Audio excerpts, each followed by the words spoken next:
medical leave letter to teacher for cold and cough.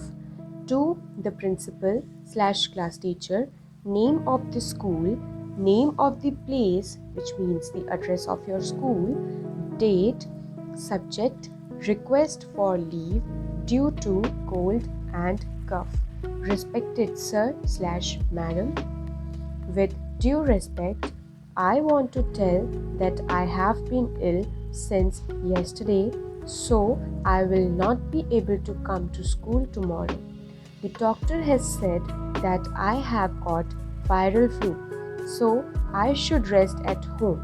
Other students may also have a cold, cough from my presence in school.